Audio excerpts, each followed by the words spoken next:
relate with glass bottles filled with your favorite brand of drink. They are being stored. And the forklift operator, you come in and for some reason there's a wet patch on the floor. Like maybe something poured, water or something. Or the part where your forklift is supposed to drive over. Let's say rain fell. There's leakage in the roof, water poured. Would you report that to your supervisor or you just start work if you don't want exactly what you're doing? You report it, right? Yes. Because you don't want anything to happen and take it back to you. So if you report and your supervisor says, go ahead, what do you do? You're not comfortable or not. Now the reason being that in these areas sometimes the floor gets very slippery. The machine might not have a problem. But you know in warehouses, it's not just machines that move. Human beings also move around. So you might be turning around a bend and you find that you see your blind spots.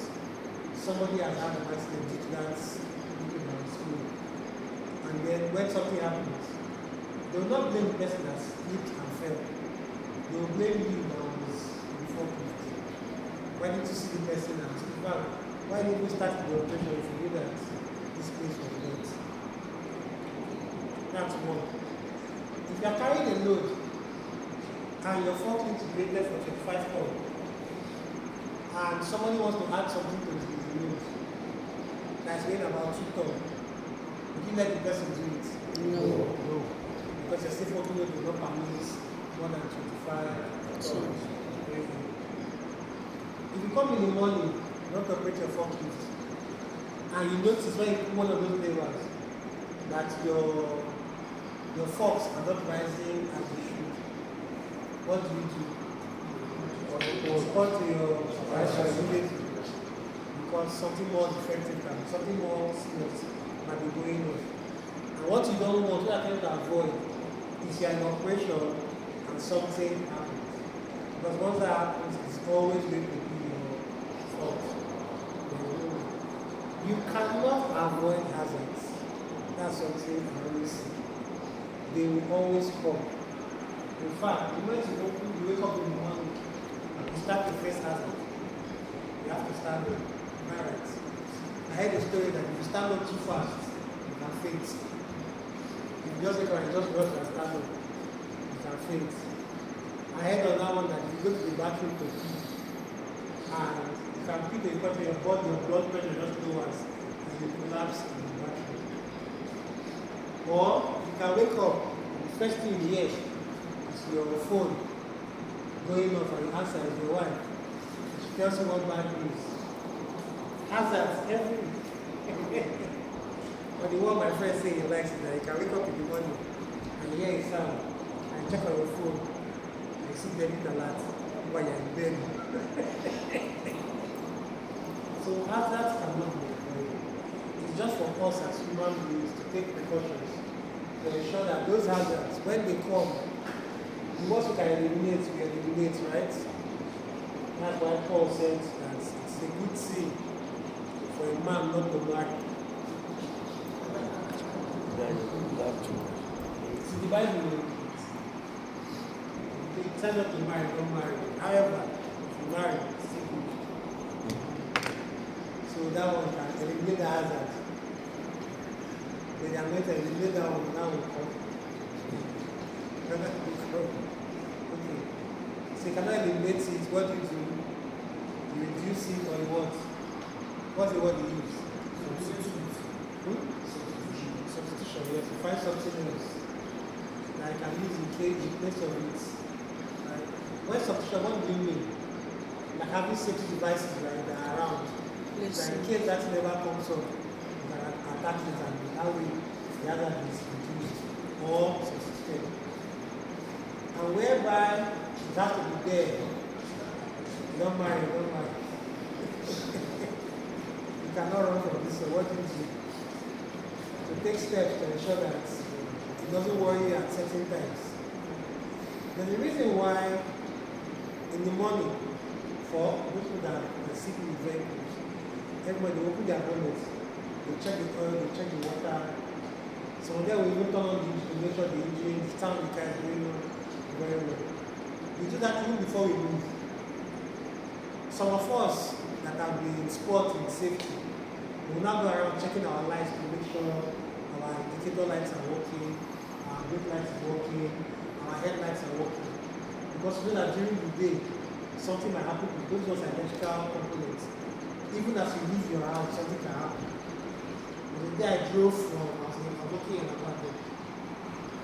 I went to the airport. When I got to India, they don't say to stop me. I stopped. My papers, everything complete. Then he told me my brake light was not working. I came there, I said, my brakes are working slow. I stepped on my brakes. Okay, no, light didn't come. Okay, no. I went to the back, he stepped on the brakes for me. Light didn't come. Nah, what's going on? So they have to write me a ticket. I'm like, I don't understand. Does the light give sign before it goes? He said no. I said, you want to give me a ticket for how much? And my brake light is not working. Something that would have happened the moment I stopped this car. He said, no, it's not working. I said, the one is working. I said, it doesn't matter, the two have to work. I said, okay, so what you're saying is that if the light is working now, it starts working now, you let me know. He said yes. I said, unknown to him, I had a pack of those lights. That's how safety conscious I was. I have lights for my headlights, everything in the car. I have 2 fire extinguishers, I have a first aid box, all the safety things we were talking about. On my company, I was a TFA. That's why I had the first aid box on me. That's other things. So I just got out my screwdriver, went to my boots, opened all compartments, got out the new bulb, changed the bulb there and there. He saw me change, but he could not do anything because he himself didn't say the power marriage. And I finished. And I told him to step on the brake, let's see if the light will work. He went there and refused to step on the brake, but just looking at me like he was stepping on something. I just told him to come down, come down, come down. And I hung the lights outside. Since I had not fixed it back inside. And I started the back one, I said, see the lights are working. And I put it back. And I said, I can't go. So all that talking about hazards and safety. Safety saves a lot of problems. But the most important thing is being able to identify these hazards. Because if you don't see the hazard themselves, you cannot practice safety for those particular hazards. Everything we've talked about here has been for a particular category that has specific hazards assigned to it. We know that if you, like you said, you walk into a piece of water, it's wet. What you need to clean it up, right? If you can't clean it up, what do you do? What's the next thing you do? You can't even reduce it. That's the funny thing. So what do you do? Like, you just barricade the area and put like a sign that says what? Wet floor. Everybody avoids that area. If your machine is bad, you put a tape around it, cover it off and say, oh, there's a sign you put on this for servicing. Okay? Also, there's a sheet every day. After, I don't know if you have it like I don't think we do daily checks on our forklifts. But every day, for a place where forklifts are operated regularly, there's a sheet that tells you what you're supposed to check. We call it the check sheets. So after I finish the checklist, after I finish checking the oil, the listing, you say what you checked, and then you submit that checklist to the express. So that means that you have checked all you're supposed to check. If something goes wrong that day, and you checked before, maybe you checked and said it's okay. The next person comes and checks and says it's not okay. That means between when you checked it and when the person checked it, that's the error or whatever occurred. So you need the time frame you are looking at. But if nobody checks, the hazard is not identified. And when it's not identified, you might lead to accident. Imagine you step on your brakes and the brake doesn't hold like before. What could be wrong? Your hose could be leaking. Your brake pads might be worn. There might even be something similar. There's something underneath the brake pedal. You don't know. So now once you notice the potential hazard, report it. Someone that's more skilled will come and check. And identify the hazard, then you either eliminate it by fixing the hose. If the fluid is low, top the fluid up, remove whatever is under, or change the brake parts. Simple thing, but you have to know exactly where you are before you can know the certain hazard that are associated with that area. In this folder, I look at the hazards that are associated with this area. Falling fans, but they are up there. Yes.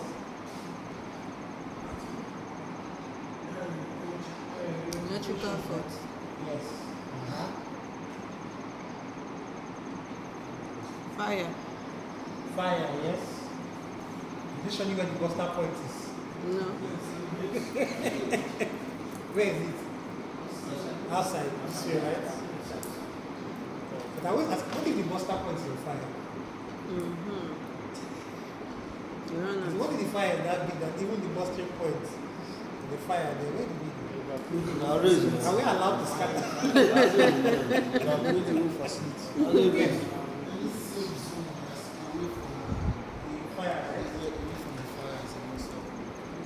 That's simple and it's simple. Why do we use the buster point? But it's good. As in the initial term, what they call it muster point was after we've escaped, that's when we gathered. Before the roll call. Before roll call. Sorry? Is that before roll call? Before roll call, yes. So people are going for this safety thing. Okay, nice. So I don't even talk about safety again. Don't ask me safety questions. These slides are almost done. And this one we're supposed to watch a video about the hazards and the environments involving such hazards. And my colleague that's supposed to take this section is not here. So I don't have the video on my system. But you all have this material, right? Yes. Subsequently, when some trainers come in, what they are going to train you is going to be different from what's Yeah, that's the base format. Every trainer is allowed to add things based on. And the main things I've said now, I'm not inside. But everything you need is in the material. Alright. Any questions so far? Yes. About lifting.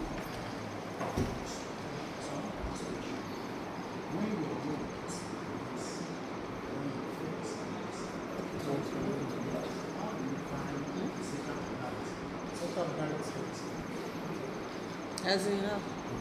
See? So you have a wide load. Oh yeah, the question. Okay, especially the same thing. You have a wide load. Very wide load. You have a small forklift. Right?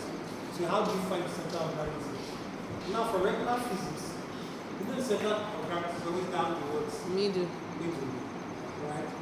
So but it depends on how the object is oriented.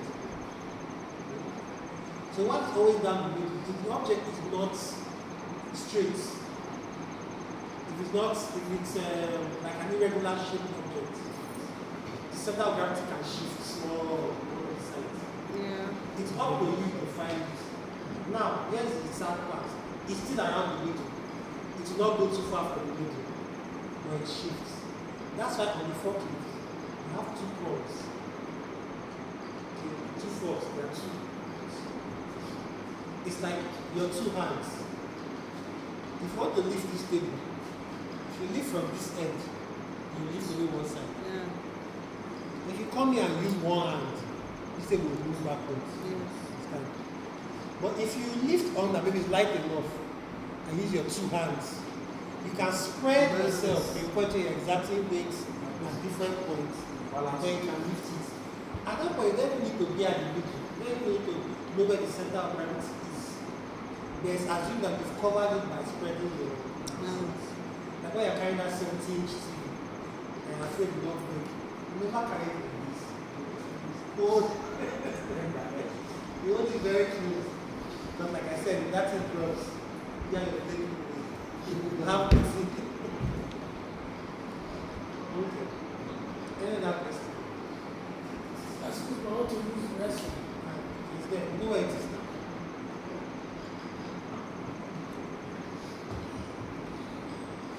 Hazard safety. You have covered everything.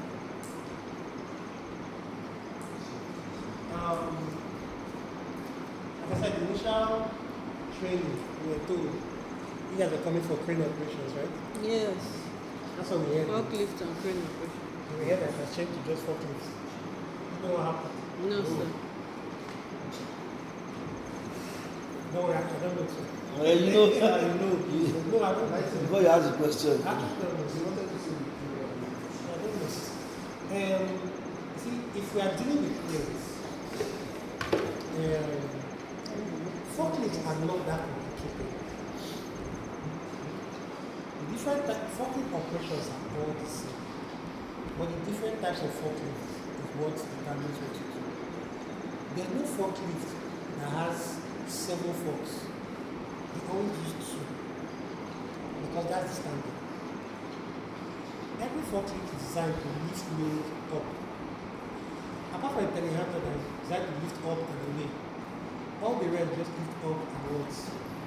They still move forward, but not the way telehandler. In fact, telehandler can even work. It has a special. It can even work as a.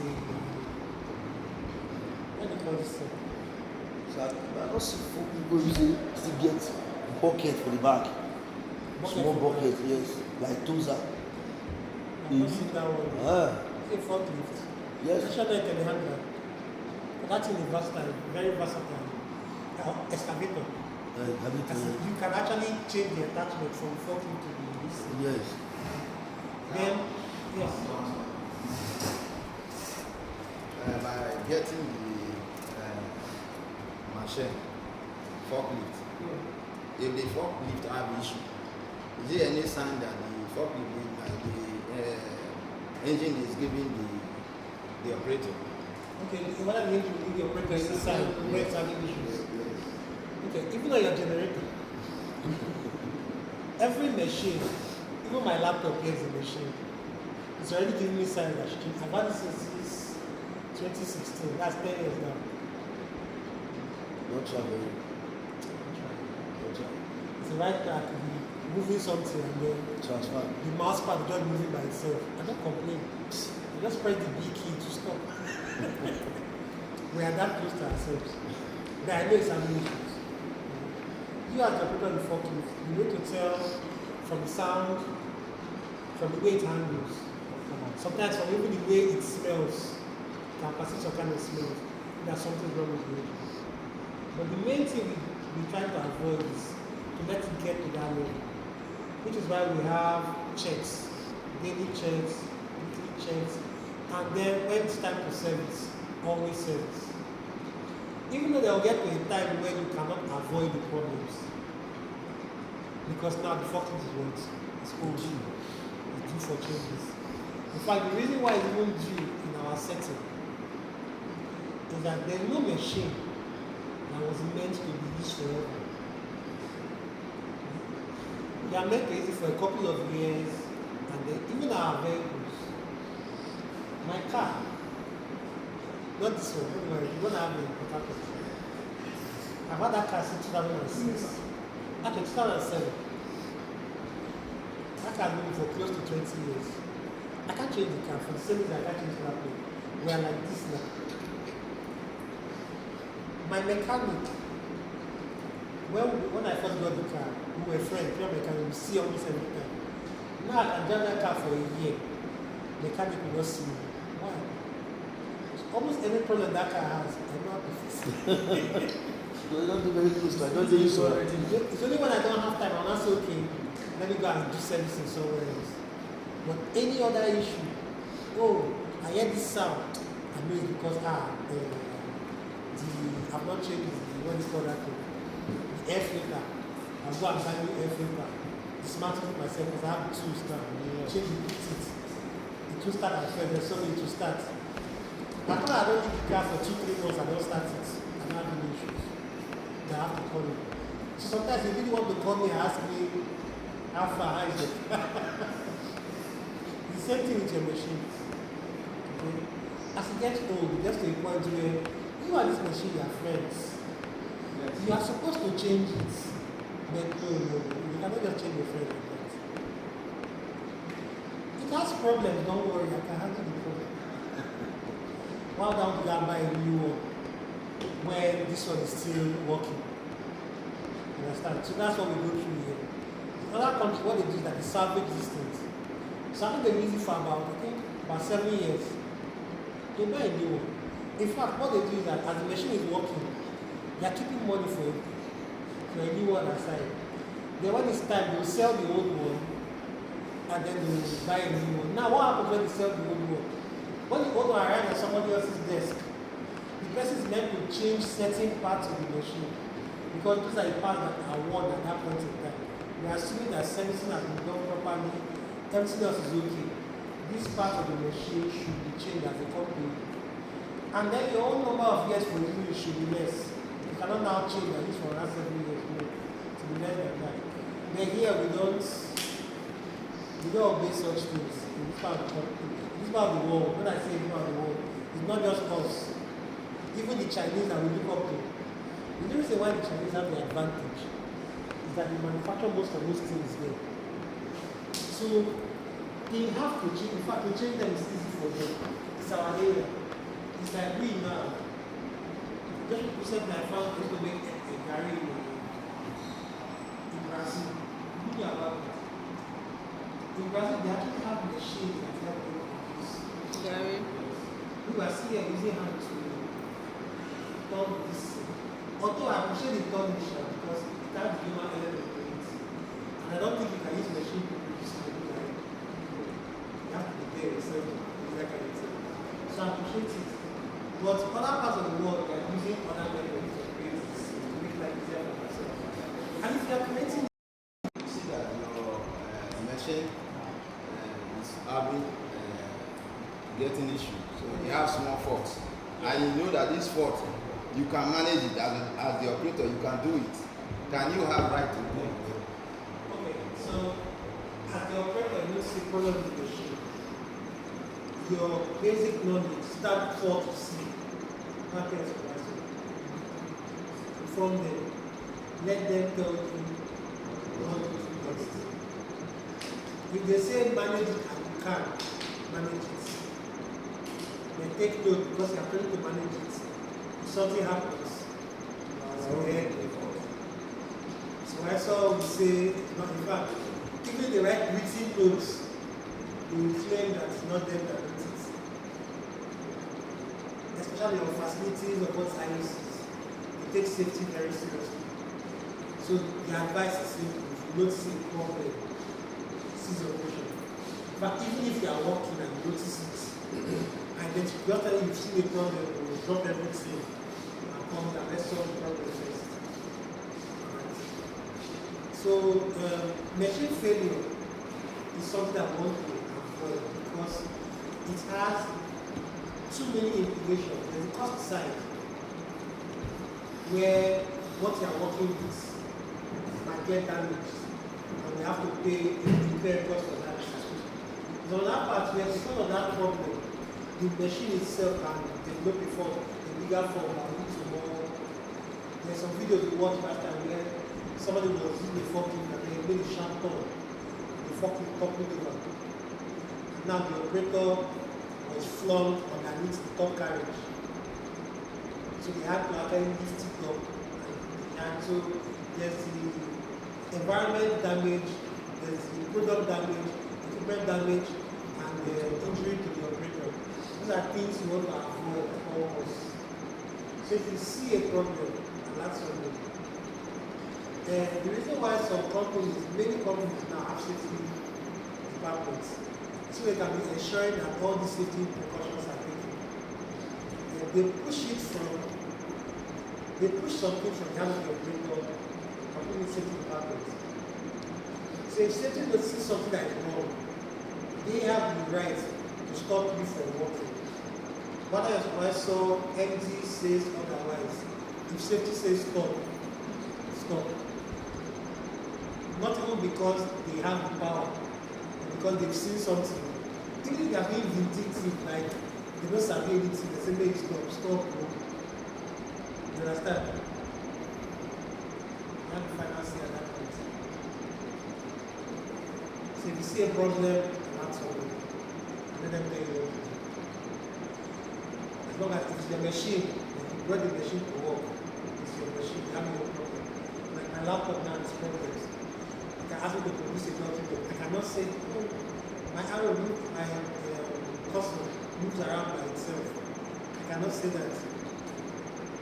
But if they give me a laptop, official laptop, and because I'll shout, because I'm not staying in one place, it's moving around, I can't work like this, then we change it. Okay. Sorry, I ran through this, but I don't want to spend much time. I said, if we talk about these things, this planning that takes place here, you know, it's not just as simple as this sounds. There are lots of other things being considered during planning. One thing I didn't mention, which is part of it, I felt like she don't put it in here, is the operator themselves. Are they certified to work? Or they are not? What's their proficiency level? If you understand that somebody is very professional, let's say you have a operator that has been working for the past 15 years, and in these 15 years they have not had any accidents. When you are planning for that kind of operator, you calm down. In fact, you invite him to come for planning meeting. Because you know when he's working, he's the boss. Yes. If you are going somewhere that you knew, you have to account for that in your plan as well. Because if the person makes a mistake, you cannot exactly hold the person when you know that the person is not familiar with the terrain. Fine, you can do your best to ensure that he knows everything he's supposed to know about it. But there are some things that we talk about, like, how do you put it? Common sense is not common. There are some things that you should know, and if you don't know it, it will backfire. So, for an experienced person, they know the thing and the way to avoid it. So, for an inexperienced person, you might see the thing and still fall everywhere. Like this thing about, I just mentioned about, what's a problem, report supervisor. That's standard. That's standard thing to do. However, with enough years of experience, you'll be able to know the one that is urgent and the one that, maybe, let's say you are lifting up something and you notice that the one that is left, if I just drop this thing there and come back before the problem escalates, you do that as an experienced operator. As a newbie, you have to shout because that's the standard procedure. The students in the don't understand is going to complain. Trust in management for the experienced hand, different from when a new person comes in. So you have to include that in your planning. Also, one other thing we put here is the type of thing being handled. You have to consider that as well. It's not here, the nature of the material being handled. Something, not everything requires crane. Not everything requires crane, not everything requires forklifts. Some things are very simple. Sometimes if there's a frequency of something moving in a particular direction, just put a conveyor belt from the, what's the name? From where the storage area. Just drop it there, someone is there to lift it up and let it slide. Don't worry yourself. Because having to make that trip every day might be more expensive than just because at the cost principle is not here as well. Because you always have to balance everything out with cost.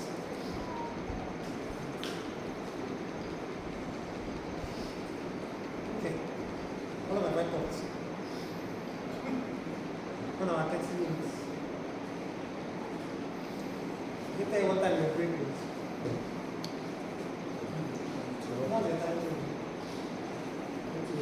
That type of okay. What's it? Okay. I'll work on that. By tomorrow's class, that doesn't say anything. So you know how long our classes are for, when we are taking breaks, those things. Later you plan for your break. Maybe it's for you. When you were doing that 1 week before now, were they paying for you? No, we're there. You can go to the canteen and they'll set for you there. You just eat for free. Wow. The instructors will be eating too. No, maybe they pass through back. That's the party we have to check for us. Let's know why, because I was like, what are the because everybody should be there. You know that area, this is fine. Nice, so like, in our department, they can say, people can fend for themselves. We cannot fend for ourselves.